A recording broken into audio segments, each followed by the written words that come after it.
It's Taj of the Beat. And welcome, ladies and gentlemen, boys and girls, guys, gals, and non-binary pals to another episode of All the Above, the show that gives you an unstandardized take on education. I'm Jeffrey Garrett, one of your co-hosts, and I've been a middle and high school principal and a high school social studies teacher. And as always, I'm joined by Manuel Rustin, your favorite teacher's favorite teacher. I'm a high school history teacher, and this is All the Above, a show that's all about education. Because we know that if you care about education, it's difficult to keep up with all the ongoing complexities of American schooling, so we are here to help you with that. Thank you for tuning in, however you might be watching us or listening to us. Please remember to rate us, review us, share this with your friends, tell a loved one, tell your neighbor, so that we can really try to grow our audience and get more people talking about education and all the matters related to our schools today. All right, so Jeff, what's on the agenda for this episode? Well, Manuel, as usual, we have an excellent show for everybody today. Of course. I'm very excited because we have two guests coming in who are, frankly, some of the most interesting and compelling educators that I know. And I may be a little bit biased, but I'm going to say it, and I stand by my word. So they're going to come in and help us unpack a discussion about one of the most interesting and controversial organizations in our profession. Teach for America. Ooh. Yeah. Oh, man. They ain't ready for the Teach for America discussion. Yeah, so it's going to be a good one because there's just so much to say on so many sides of this issue about TFA, as it's commonly referred to. So you definitely don't want to miss it, folks. Stick around. Looking forward to that. All right, but first is our Do Now, where we take a look at recent headlines in education.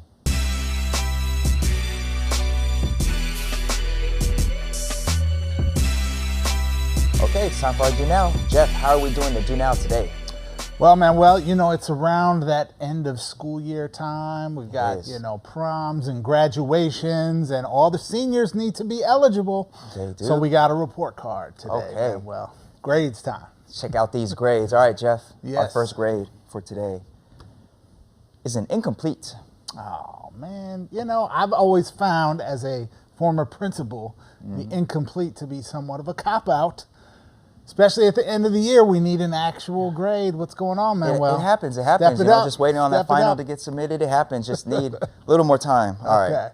Well, in this case, the incomplete is in reference to parents showing up to school with incomplete attire. Now, this is a story that's garnered a lot of attention. It's coming out of Houston, Texas, where at James Madison High School, the principal, Carletta Oatley Brown, issued a dress code for parents. So she issued a memo that explicitly laid out the fact that parents will be turned away if they show up at the school wearing bonnets, pajamas, hair rollers, or leggings, among other clothing items. And within the memo, she cites the need for students to be held to a high professional expectation and the need for parents to reflect that as well. So Jeff, how are you feeling about this dress code that's been issued to parents who show up to this high school? Well, that's a fascinating question because at the end of our first season, we did an episode on school dress codes, and we stood on opposite sides of that debate.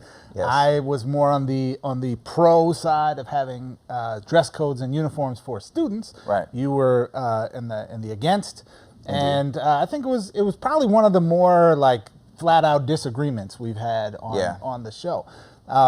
That said, I'm definitely on your side, or at least we'll see. But what your side was on this particular issue, I just find it like school has no place issuing dress codes for parents, in my mind. Now, I can understand a certain community standard that's expected if a parent is coming nude or in their underwear or something like if you can't go to Target with what you're wearing, then you can't come to school with what you're wearing, right? Not to empower Target, but if you can't go out in the neighborhood with it, you can't come to school with it. But I just find on its face problematic that we are setting up school to police parents' clothing in this way. It rings to me very problematic. Very problematic. So I brought a copy of the memo that was issued. Facts, folks. We love facts on all the above. Yes. In true teacher fashion, I have coffee stains on it and all that. Annotated highlights. Yes, indeed. But I do want to point out a few things. So bullet points out all the things that parents are not allowed to show up in, including, as we mentioned, hair rollers and pajamas. Most of these items seem directed at women. There is one line that references dress codes that might apply to men: sagging pants, shorts, jeans. Men wearing undershirts, but most of this is things that they're asking women not to show up in, which is problematic on its own. But there's also a lot of just little things within this memo that show that it seems to have been rushed. Now, the report is that this memo was issued the day after a parent was kicked off campus for showing up in attire that violated a dress code, and the parent asked to see the dress code and was escorted off. And apparently, police were called on this parent. So this happened back in April, and the parent was enrolling their students. So looking at this memo was issued the day after that event, which tells me that perhaps there wasn't actually an explicit dress code already written out. So one was written out after the fact. And in it, one line that stood out is that there are a few typos. Quote, jeans that are torn from your buttocks, parentheses, behind, to all the way down, showing lots of skin. I'm messing up here because it's written so poorly. Will not be permitted in the building or the premises. It's just poorly written. It's poorly spelled out. It doesn't reflect the professional climate that this principal claims to be trying to promote. It's just problematic in so many different ways. I don't like it at all. Yeah, I'm with you, and I will say, because I want to make sure that we're giving some balanced perspective on this, right? This particular principal is apparently a very well-regarded turnaround principal in the city of Houston, who took an elementary school, I believe, from one of the lowest performing schools in the district in the state to being an exemplary school. She was acknowledged for this on the Ellen DeGeneres show and stuff, right? So this is not a person who is like some evildoer who hates kids and families, right? So I want to make sure we're not, giving the wrong impression there. With regard to this policy, I 100% agree with you. This is highly problematic. I think what you said about it having a disproportionate impact on women is completely true. Almost all of the things listed in this policy are things that are, frankly, in many cases, like normal women's fashion today. Leggings, like, have you walked around anywhere in America? Like, women wear leggings all the time to all different kinds of places. You may not like it, but if you are a woman shopping for clothes in 2019, and particularly if you're a low-income woman shopping for clothes, or if you are maybe a woman who's heavier or whose weight is fluctuating a lot, right? Like, there's also a class component here. Who's got money to buy things that aren't leggings? It just stands out to me as a policy that might be, well-intended, but has very clear disproportionate impact on women, very clear disproportionate impact on black women. And I don't know the details of parent engagement in the Houston school district, okay? But if it's anything like any of the other districts that I am aware of around the country, low-income black family engagement in school is a problem. We are not doing a good enough job at engaging black families. They are disconnected disproportionately from school and feel that school is not a welcoming environment for them. I don't know how to make a more unwelcoming policy than one that like polices your appearance when you walk in the door. You can't have rollers. I get we want high standards and expectations. You could argue that because of the history of racism in this country, a black woman having rollers in her hair is actually working a lot harder on her hair to have a professional, so-called professional standard than a white woman who's just walking in all frizzy and frazzled and hasn't run a comb through it today, but can just put it in a ponytail and walk around. So there's a bunch of things about this that I think are highly problematic. I respect the history of Principal Brown's work, but this policy, no bueno.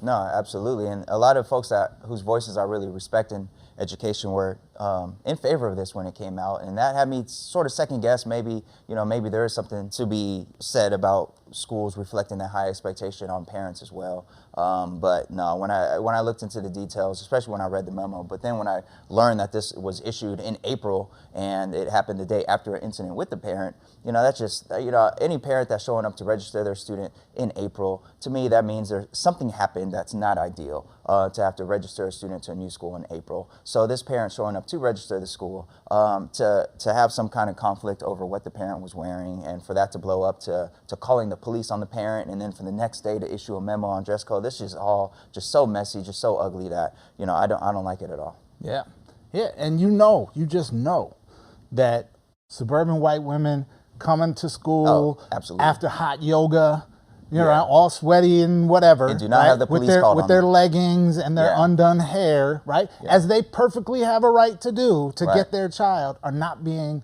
told about their appearance and turned away from campus. Yeah, but the principal's black, Jeff. Hey, I mean, someone's watching this thing. Well, the principal's black, so what are you talking about? Welcome to race? America, where racism is a systemic thing and not something that just individual people do. Oh, wow. So, facts. Again, we love facts on all the above. All right, Jeff, what's our next grade? All right, Manuel. We're moving on from these unsatisfactory incompletes here to an actual grade. And our next actual grade is a D. Big, still passing. Fat D. Still passing, though. That's the still going to graduate. Bart Simpson answer right there. So you're saying I passed. Yes. This case, Manuel, means D as in debt. And actually, I think it means D as in debt relief. So we have this fascinating story, presidential candidate who's getting a lot of buzz in the news these days because of her constant outpouring of policy. That being Senator Elizabeth Warren, has proposed the most dramatic student aid plan in the presidential race so far. Her plan would forgive student loans of up to $50,000 for as many as 42 million American students.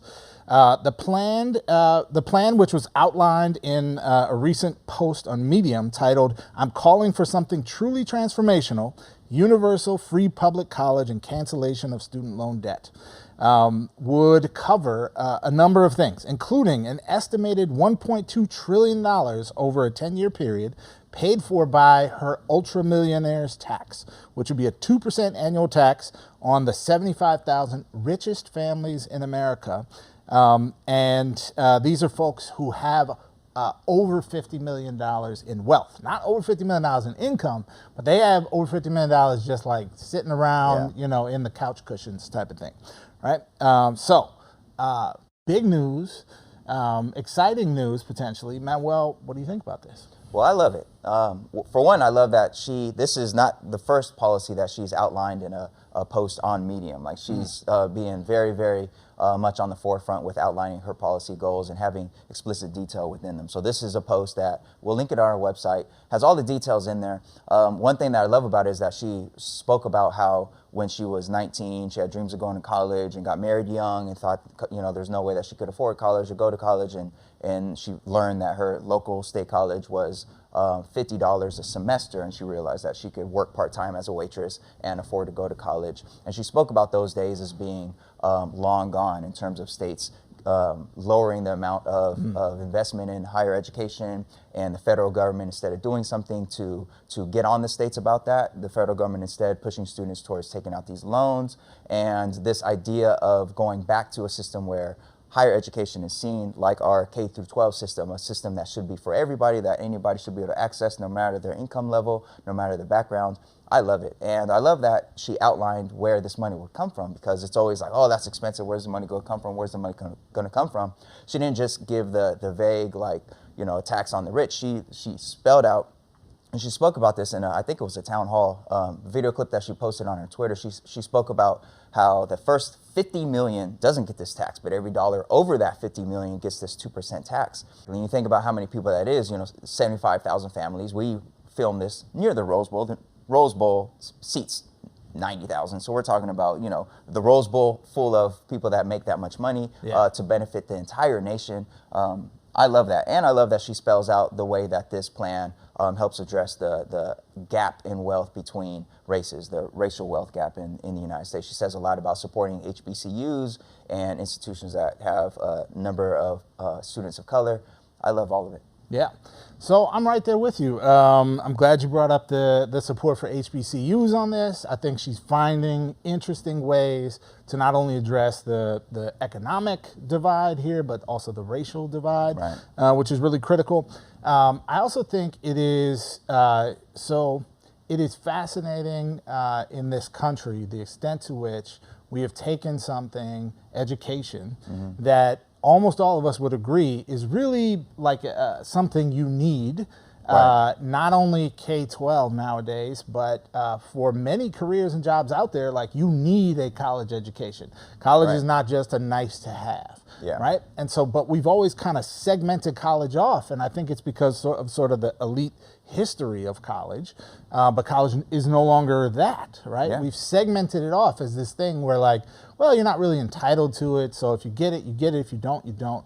And I think she's really pushing the ball forward here on the issue of no, college is something that people need, and therefore needs to be funded like we fund things that people need. And we should not allow a system that issues crippling debt to students when they graduate. What I also think is interesting about this is one of the criticisms I've heard from some folks is, isn't this a policy that's almost like a subsidy to sort of middle class or even upper middle class folks who like really are the people that are actually okay when they come out of college right. with high debt? And I want to say I appreciate the equity lens of the question, but I think she's been really smart about this. So the policy would cover people up to the point that they have a family income of $250,000, right? So we're not talking about people who are, at the yeah. upper middle class, like very well off. You're not like billionaire rich, right? But yeah. you're doing perfectly fine, right? We're not talking about those folks here.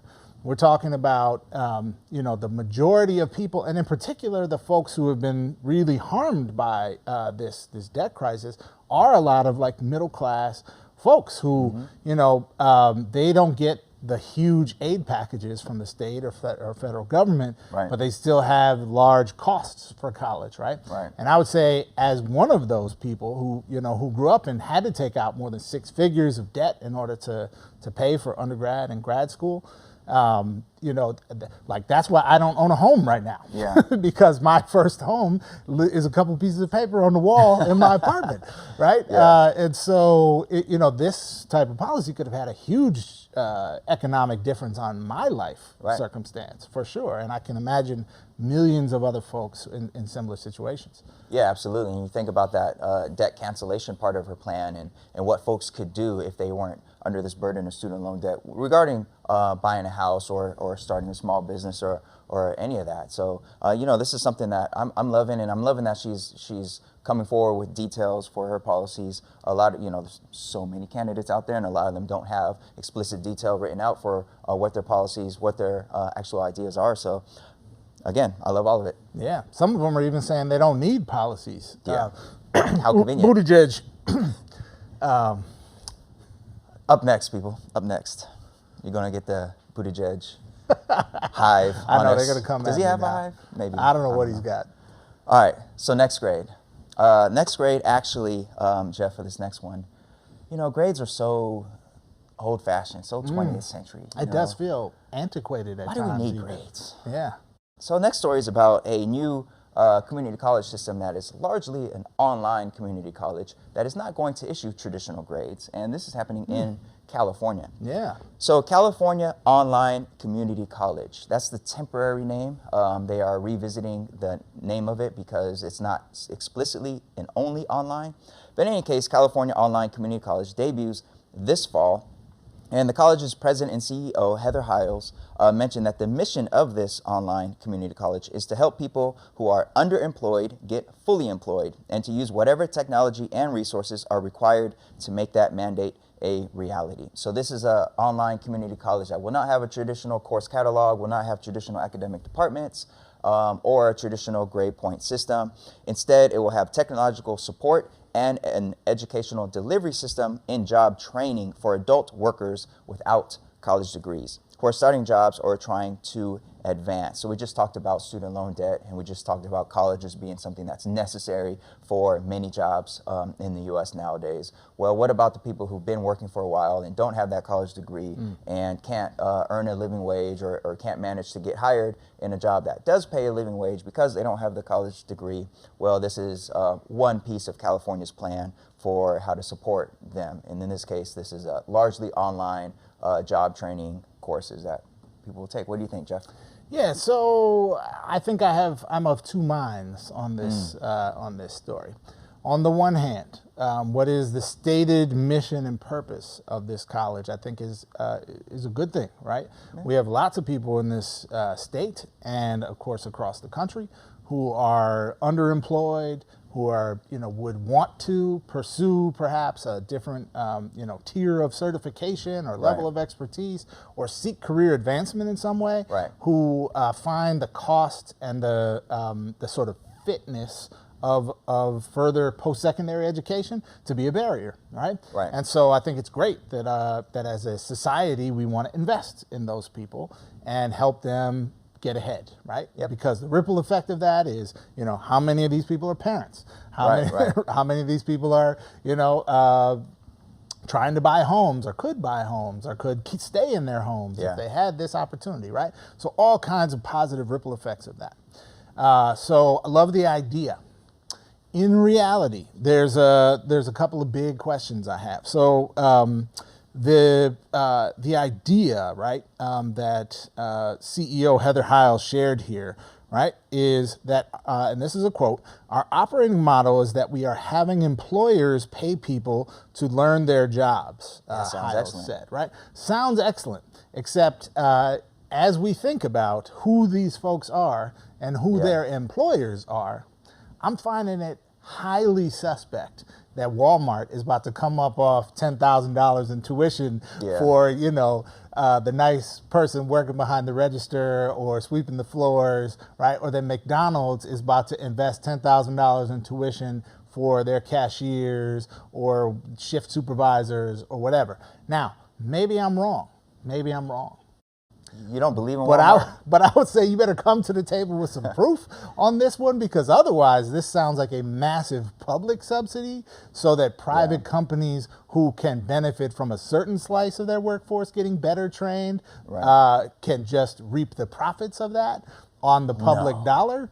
I want to see corporate money paying for this, because I believe corporations should be paying to train their workers. And if we have to invest a little bit in that to help, make it happen, maybe give like some, land grant type of thing to like establish the institution, whatever. Okay, fine. But they better be footing the majority of the bill here. And I don't see and hear anything in this model that suggests that's how it's actually going to play out. Yeah, no, you're right.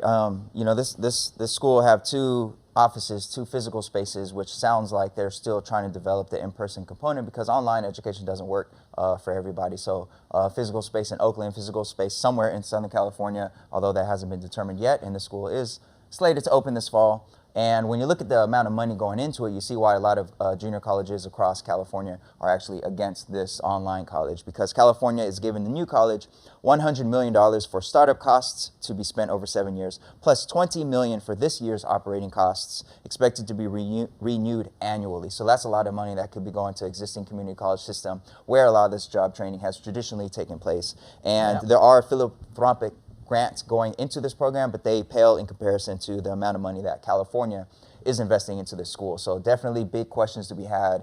And the target audience being people who work multiple jobs or who can't earn a living wage. I think about those folks, like you said, and I think about whether or not their employers are the type that are going to pay for them to get this online job training. It's just a lot of questions there. Sounds like something that, again, supports private corporate America big time, off the backs of taxpayers, and how much of that are we getting back from big time corporate America? I don't know. The devil's going to be in the details on this, because like it could be great, Indeed. But let's be real, in our society, like lots of things could be great and lots of things aren't. Because the people who are in charge of them, I'm sure their campaigns are being funded by some of these same corporations that could benefit from having their workers get a little more training or certification. So always with the politics, Jeff. Always with the politics. Everything's political, man. Everything's political. Just teach math, teach history, keep politics out of it. That's right. Just play basketball, right? Is that your argument? Yeah. Okay. Yeah. All right, people. That was a fun do now. Up next, we have a totally not controversial at all topic, which is Teach for America. So yeah, stay tuned. We have some excellent guests coming on to help us unpack the good side and the bad side and the ugly side, perhaps, of Teach for America. So stay tuned.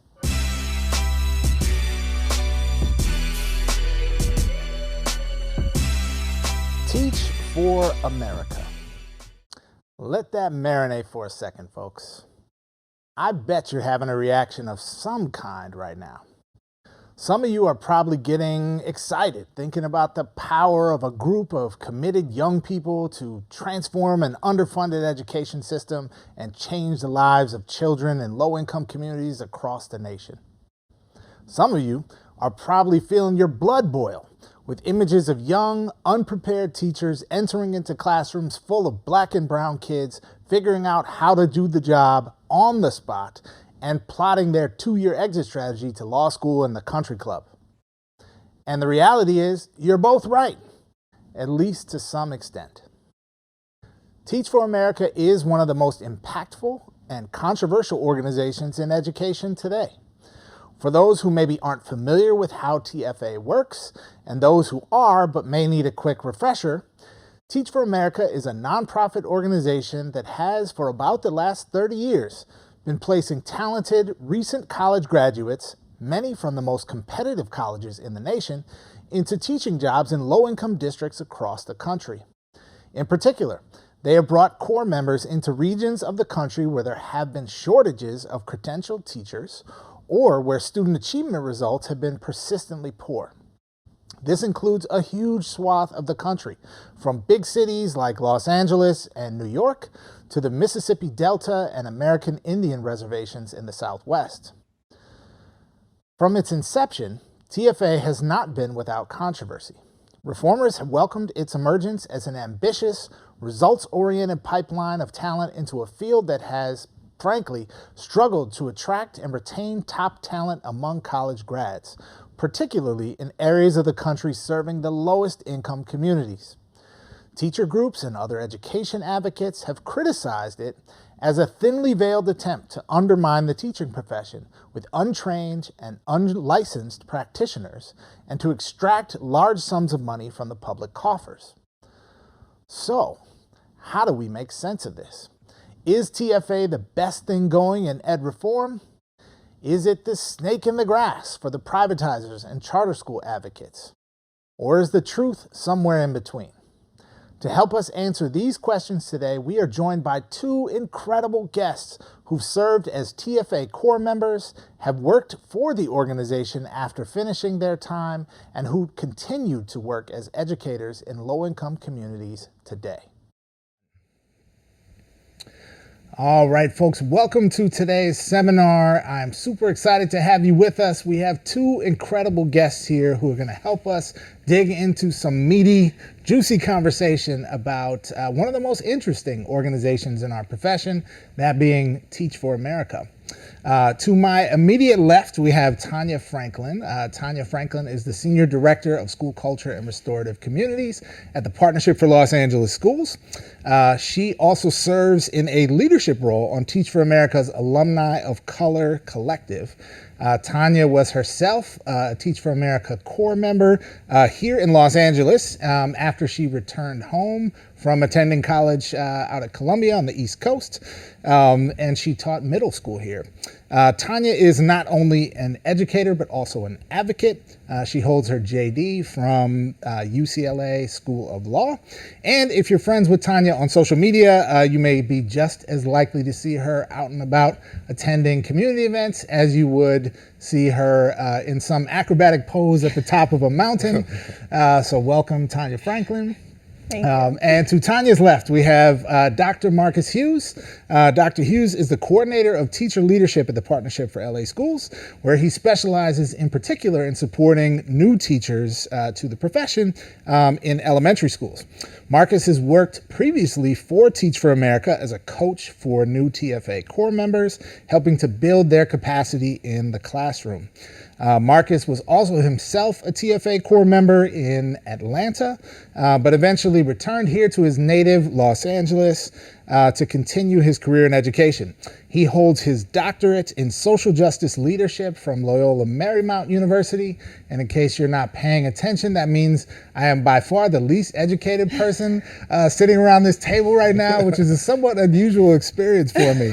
But these are all brilliant people here to my left. Marcus is also the proud father of 3, one of whom has joined us in the studio today. Shout out to Layla for coming with Dad to the shoot. He can often be found coaching his children's sports teams as well. So welcome, Marcus. Thank you both for joining us today. Thank you for having us. And so I'm really excited that you're here. Teach for America is, I think, one of those entities in our field that's kind of a lightning rod. Like, people have very strong feelings about it, and there are lots of arguments for and against the work of TFA. So I'm wondering, for both of you, as people who grew up here in Los Angeles, who attended public schools, who went east for college and came back to your community as educators. In some ways, you're almost like the storybook figure of what Teach for America can be. So I'm wondering if you can talk about what role TFA has played in your journey as an educator. And maybe, Tanya, we'll start with you. Yeah, thanks. And thanks for having us. So when I was a high school senior, I did a little digging. I went to LA Unified Schools and realized that less than half of my incoming freshman class was graduating with me my senior year. And so I sort of felt from the age of like 17 that there was something wrong with the educational system in my community, but I didn't fully know how to describe it as a student. But when I went to college, I saw a sign for Teach for America advertising to join the Corps that really spoke to what I had witnessed as a kid and what I was inspired to sort of be a part of going forward through my college career, my future in education since then. So I actually, I talked to the recruiter my freshman year and said, is this a work study job? Can you sign me up now? Like, I really want to join Teach for America. And she thought it was really cute because it wasn't a work study job, it was a mission. And I think joining the mission of one day all children in this nation will have the opportunity to attain an excellent education has really actually been a huge part of who I am. My friends in the Corps say I have TFA in my DNA. Nice. That's so cute. that is cute. In your DNA. I love that. For me, I don't know if I have TFA in my DNA. That is amazing. But Teach for America was definitely instrumental in my being able to get into the classroom, because I went to a small private school, Morehouse. Shout out to Morehouse College. But one thing it did not have is an education department or a program. And so I was a business major, which Teach for America allowed me to still go to school where I wanted to go, but provide me access to get into the classroom. And so it was a win-win for me. That as soon as I signed up, and to your point, the mission drives you, right? That one day all children will receive a high quality education. I was living proof of that, but also knew that not everybody was getting it. And so when I saw the value in what they were trying to do, there was no way I could pass it up. Awesome. Now, I'm a 15-year classroom teacher, and a lot of the most phenomenal teachers I've met started off in TFA, and one of my favorite administrators of all time started out in TFA, so I know a lot of excellent educators have come out of TFA. But I also know a lot of criticisms regarding TFA I could connect with personally. In 2008, I moved to a school that was reconstituted, and a lot of the staff members that were brought in at that time, over a dozen were TFAers, and within a year or two, practically all of them were gone. And I could speak to experiences having someone come in from TFA and not make it past October. So I guess the question would be, how do you reconcile sort of that criticism of TFA and the 2-year commitment, if that, with regards to trying to uphold the teaching profession? Well, for me, I look at Teach for America as not the final solution. It is what you said. There's multiple layers to the problems that you say. Right. Reconstitution, the fact that all staff are new teachers. Like Teach for America should not be the end all be all with staffing. They are there to bring in high capacity, talented people to be part of the problem. Part of the solution to the problems that are affecting our educational system. With that being said, there are some teachers that can't cut it. And that is if you're part of Teach for America or if you came through a traditional route. You have the same type of turnover regardless of the organization because teaching is a very hard profession. And so when I look at the net impact of Teach for America, I see far greater results from people that have gone through the experience, who have taken the lessons from the classroom, whether they did 2 or whether they did 10, and are still making a positive impact. Those experiences that I've met people that have did 2 years and chose and went into law and did policy. They are no longer classroom teachers, yet they're helping to transform the policy and the conversation and escalating that conversation outside of just being able to be a classroom teacher. And so with that being said, no, I hear the criticisms and some. I hate the fact that there were kids that could have been negatively impacted by a teacher quitting. But that is for all teachers, and all of our schools have that problem. And so, yeah, when I look at it, I don't think that's a TFA issue. It's a larger educational problem. I would only add that Teach for America is not just an education organization, it's a leadership organization, right? And so the mission is really about doing good in your community, at least with 2 years in the classroom. And so it's definitely a problem that folks are not always fulfilling their commitment. But we know that more than half do stay longer than 2 years, not just Marcus and I, but it's at least 60% stay for a third year or more. I stayed for 5 years in the classroom.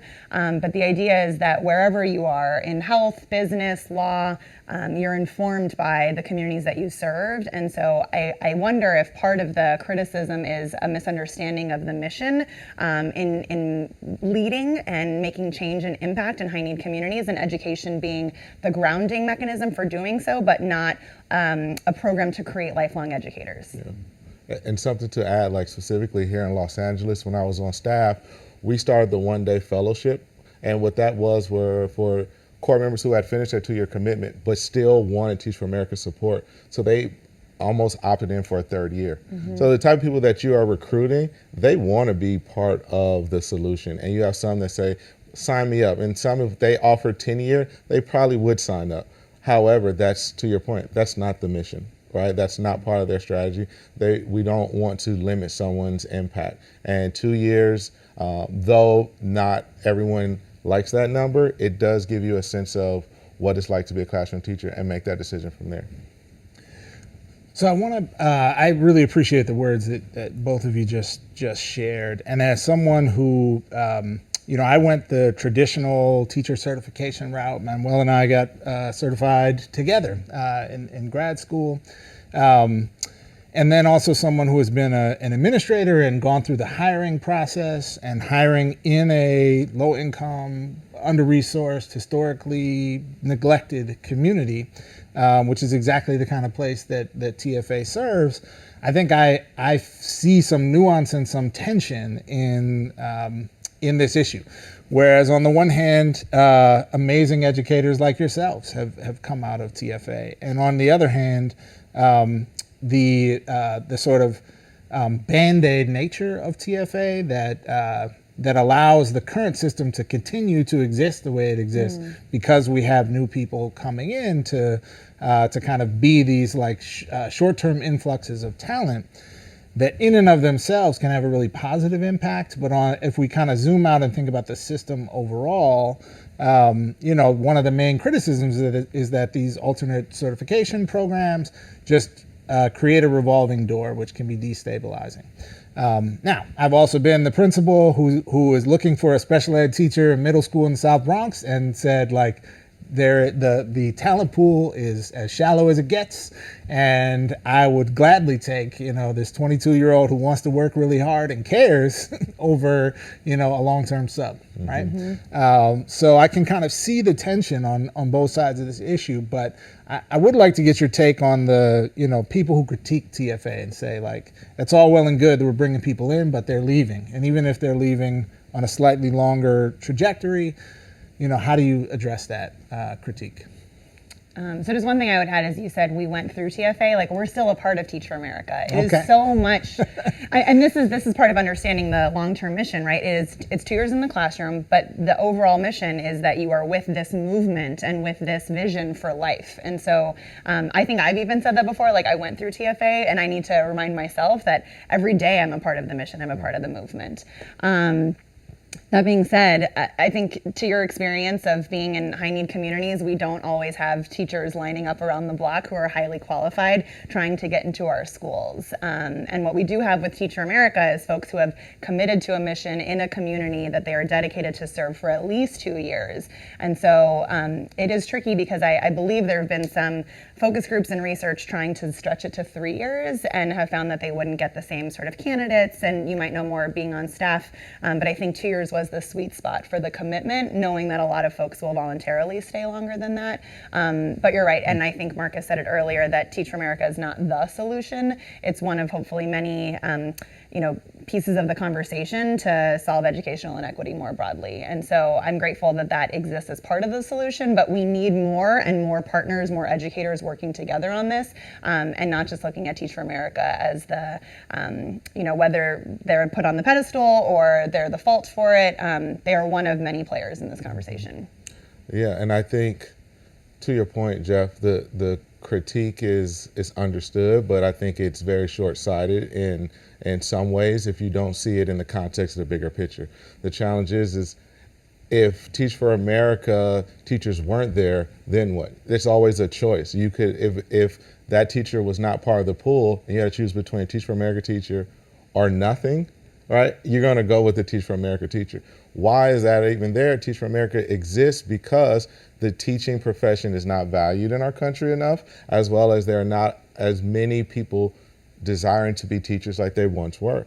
And so it's part of the evolving strategy of Teach for America is like, how can I help with the immediate problem of you need a special education teacher, but at the same time knowing that just providing plug-in teachers doesn't solve the larger problem of one day all children deserve a quality education. You need administrators, you need leaders, you need advocates, you need policymakers, you need business owners, all bringing their expertise to the problem, and then trying to find a collective solution. So what am I trying to say? I'm trying to say totally that we need those teachers to be able to go into the classrooms, but we also need them to evolve to find how they can get in and bring a solution in different ways.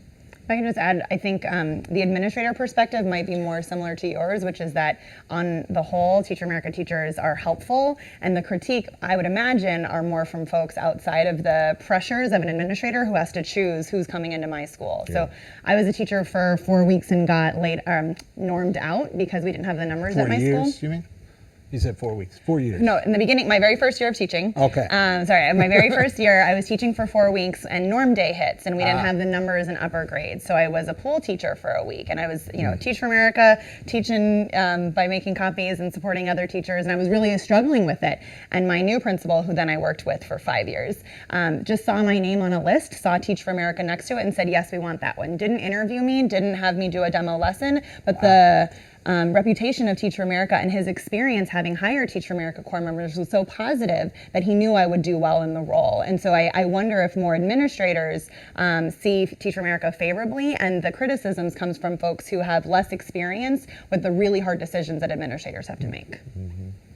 So what would you two say Teach for America is really good at then? And then what areas does Teach for America still need to grow in?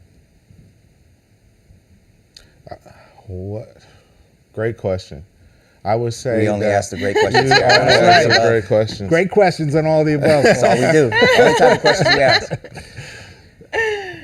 I think that's, while that's a great question, because there are different ways to answer this. I would say from my own personal perspective, Teach for America has been great with giving me the tools and resources and additional professional development to become a great teacher. I did 6 years in the classroom, and those foundational 2 years were highly valuable. Looking back, that most teachers that go into the classroom and say, hey, you're a teacher now, these are your kids, here are your students, go be great, is it's unrealistic. And so the ongoing professional development, having the conversations about race, class, and my impact and my own identity of what that brings, understanding my students and the communities in which they're in and how to customize the education to meet their needs. All those are conversations that I did not have outside Teach for America. It was very intentional about that, which allowed me to continue to just grow my own craft. And so I think that's where it really was beneficial for me. To the other point of where does it need to grow, I think where Teach for America is trying to do, it's work itself out of a job. Right. And so the idea of one day all children receive a high quality education means that Teach for America no longer exists. And that's a good thing, right? Because then there's no need for a pool teacher. There's no need for you to look on the list and say a long-term sub or this inexperienced young teacher. So I think as we continue to evolve to say, well, how do we work ourselves out of a job? That's the driving of the mission. It's not how do we continue to just sustain ourselves and continue to prop up a broken system. Mm-hmm. I would add that Teach for America is really good about seeking feedback and being responsive to that feedback from the core members, from alumni, from administrators. It's a learning organization, and I think that's a real model for teaching and learning and districts nationwide. I think they've improved a lot in recruiting and retaining core members of color and teachers of color, and I think that's really important in the communities that we serve. But I would say an area of growth is, especially in LA, placing in traditional schools. When I came into the Corps, we were largely in traditional LA Unified schools, and just over the years, there's been much greater placement in charter schools, which is an opportunity for innovation in outside of the system to some degree. And just because we work with traditional schools, I wish that there would be much more investment in our community traditional neighborhood schools. Yeah. So the website for Teach for America makes, as one might expect, right, makes big claims about Teach for America's impact in our profession. I want to read off a few facts that are shared there, and then want to kind of get your perspective on, so if these things are true, why does Teach for America catch so much hell from teacher unions and folks who think they are the force of evil in the profession, right? So Teach for America has a 28-year track record of advancing educational excellence and equity. They have nearly 60,000 alumni and core members in 51 regions around the country, including 14,000 teachers, 3,700 school principals, assistant principals, and deans, and more than 300 school system leaders. So that would be like school board members or superintendents. They have over 500 policy and advocacy leaders and nearly 200 elected leaders, almost 200 social entrepreneurs. And this I thought was fascinating. 1 in 5 Teach for America core members had plans to teach before applying to TFA. So only 20% wanted to teach before, but 85% of alumni are now working in education or in careers serving low-income communities. So, that's an impressive set of statistics, right? So why does Teach for America get the critique it gets? And how do you respond to that? Another good question that I feel like all of those facts beg to say, well, then why are they getting all the critique? That isn't an impressive resume. So I would say it's part of the critique is about the bigger picture that you mentioned it, unions. Teach for America allows an alternative way of teaching that does not require teachers to join the union in some states. That automatically poses opposition, and people don't like that, right? You have an old system, an old way of doing education that, let's be honest, has not evolved much over the last 50 years. and not to the level that we would like it to see. And so Teach for America, being an alternate way, automatically is receiving a lot of the negative attention, is because it's alternative way of doing things. And so with that, I think in all industries, you're going to have some haters, right? You're going to have some people who don't like what you're doing. And that's a sign that we're actually making good work, because we're not sitting down and saying, Teach for America is not saying, let's continue the status quo. Because the status quo has not worked, especially for low-income communities of color. Students from there are truly underserved. However, it distracts the conversation when you can say, let's talk about the teachers and let's talk about this 2-year commitment. No, let's talk about why these kids are continuing to struggle. And so that is what I like to change the conversation and say, it's not just about Teach for America. If you got rid of Teach for America, then what? You still have classrooms of children whose needs are not being met. So getting rid of Teach for America, then still the problem still exists. And while people are critiquing, that's what I love about Teach for America, and teachers that come through are part of it, or have TFA in their DNA. They continue, regardless of what people are saying, to continue to do the work. And that's why I like the organization and love working with people like Tanya, because they're not worried about what the critics are saying. Mm-hmm. Yeah, I think Marcus hit it right on the head. The critique will always come when there's change and something different, something new. It feels uncomfortable. It can be perceived as a threat.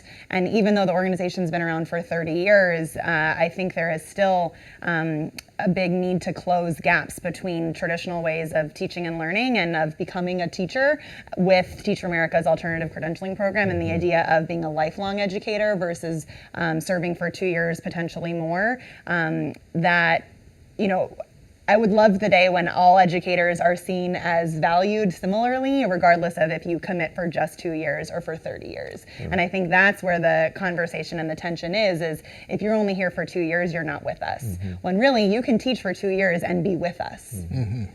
Yeah, so I'm glad you brought up that point, and want to circle back to the issue, Tanya, you raised a moment ago around where many Teach for America core members wind up now, as opposed to 10 years ago in charter schools. And I wonder about the reality of that feeding perhaps some of the critique that, like, this is all part of a grand conspiracy of Bill and Melinda Gates and Eli Broad in a room trying to destroy public education. And maybe you believe that, maybe you don't, maybe it's true, maybe it's not. But the reality is there has been a larger number of TFA core members placed into charter schools, and charter schools, in the case of certain CMOs in particular, really view TFA as like their HR program, right? And so I'm wondering if you can speak to that, and do you think that that TFA, that's a liability for TFA, and perhaps an area where politically a shift would be beneficial, not only to the organization for political reasons, but to the profession? Tanya, were you part of the pool that was riffed? Yes. Yes. Can you explain just for our audience what that means? So RIFT is a reduction in force. It is something that the district does when their numbers ratio of teachers to students does not meet their quota. So they get rid of the last in, first out. So with Teach for America teachers all being new, when they needed to make district-wide cuts in LAUSD a few years ago, all of a sudden you had 100 plus teachers that started the year, and then 2 months into the school year, they didn't have a job. And so what happened is they were essentially kicked out of the traditional public schools. Well, there was a need still in our charter schools, right? And so the challenge being, why I say that is, Teach for America wants to work, and when Wendy Cott wrote her dissertation, all those teachers went into traditional public schools. It was not like, I want to one day fulfill this doomsday prophecy of charter schools taking over and privatization of education. No, it was about students, high capacity, going and giving back and being part of the solution, seeing what really the educational system was like. Now, with that, it's really about meeting needs. If traditional schools and districts are going to not allow Teach for America teachers to be in their schools, but charter schools will, then Teach for America never going to work with charter schools. It's not, though, they're agnostic of who they want to work with. It's not like I don't want to be in public schools. They don't want to hire 108 teachers and then half of them don't have a job. And because they're the last ones to get hired. So like even in Los Angeles, there's this balance of we don't want to rely on just traditional school system districts to be the sole place we place our teachers, because it historically has not always worked out. And so they try to diversify and do 50% in traditional districts, 50% in charters. That to me is a very like self-sustaining strategy. And I'll just add, I only know somewhat of the LA context, which is that there are restrictions in who can come into LA Unified. So for the last several years, Teach for America and any new teachers to the district could only teach in special education, math, and science, because that's where the vacancies were. So anybody who wanted to teach history or English or elementary had to have already been in the district, because we had enough of those teachers. So it like essentially prohibited new teachers from coming in. And so Teach for America had to turn to charters as opposed to placing elementary school teachers in traditional schools. There's been a little bit of a shift in the last few years. We have some at partnership schools now, but I think to Marcus's point, it's a desire to be in traditional schools because that's the need of our communities long term, and you have to work with the restrictions that the district is offering you. So I think you've each shared a lot about TFA that non-TFA folks like myself didn't really know much about or weren't quite aware of. Is there anything about TFA that hasn't been shared so far that you think people really need to know about? I think, so we've said it, Mark said it multiple times, the mission is really important, but also the core values, which have changed over time. But there's always been a deep sense of respect and humility and diversity. I remember when I worked at the Summer Institutes, the training program when core members come in, and we had one called SOPO, Sense of Possibility. We love acronyms in education. Wow. SOPO, it sounds like a neighborhood that's being gentrified. Yes.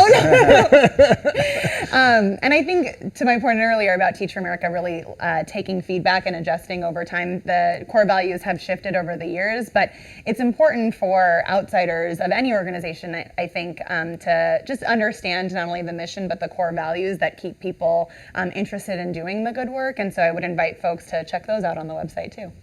Yeah, and I would say that, like to your point, the criticisms are heard, and Teach for America is great at taking feedback, but the feedback is not always from the outside, it's from from inside. You have a lot of highly educated, high capacity people that come through Teach for America who look at the organization and from within say things have to change, things have to get better, and that is why things continue to improve. I joined staff, part of that because I wanted to make sure the experience that teachers that came through was diverse. They saw a male educator of color before them presenting PDs, talking about our communities from an asset-based lens. I wanted to ensure those things were happening, but it was because I also saw the experience and said, I'm gonna do something about it. And so Teach for America is evolving from within as well as hearing the critiques and the criticisms from outside.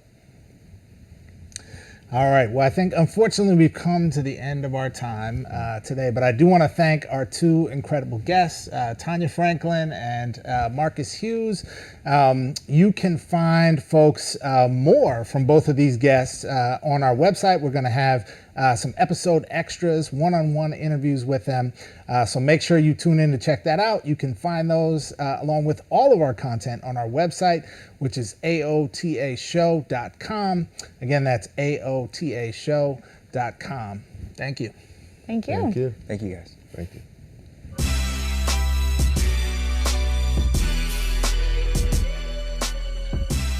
All right, folks, thanks for joining us today. We have come to the end of our episode, and it's time for our Class Dismissed segment.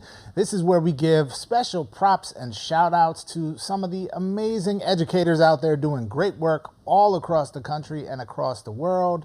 And Manuel, who do we got today? So today we want to give a special shout out to Rodney Robinson, this year's National Teacher of the Year. Rodney has been teaching for 19 years, most recently at a juvenile detention center in Richmond, Virginia.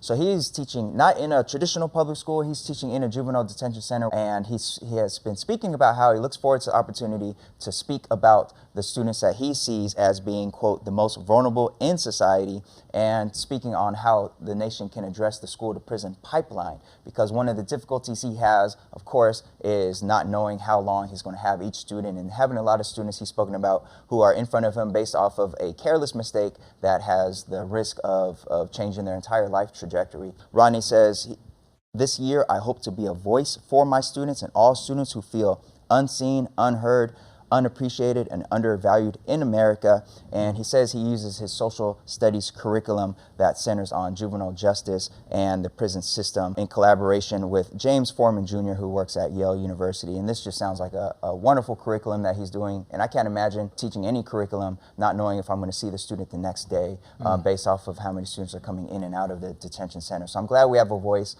speaking out for teachers and for education and for the most vulnerable students that we have in our system. That's wonderful. Our president, of course, received some controversy for not being at the official ceremony. President Trump bucked a presidential tradition that goes back to 1952 and did not present Robinson with his award as this country's best teacher. However, he did meet with Robinson inside the Oval Office, and they did have a discussion there, and the president told Robinson that he was glad the teacher was giving students a second chance. So shout out to Rodney Robinson. Fantastic job. We salute you. Yeah. I will fully second that, and thanks for bringing us that story today, Manuel. Folks, we're at the end of the episode. Thanks so much for joining us today, and just one final request for you. It may seem like a small thing, but every time someone subscribes to our channel on YouTube, every time someone follows us on Facebook or subscribes to the podcast on iTunes or SoundCloud, it really makes a huge difference. Our audience has been growing slowly and steadily over the last couple of years. And if you like what you see, subscribe, give us a thumbs up, give us a 5-star rating, and be sure to share this with your friends. We'd love to kind of expand the conversation here about education through our all of the above community. So thanks again for joining us. Find all our content on our website. That's aotashow.com. Again, that's aotashow.com. See you next time.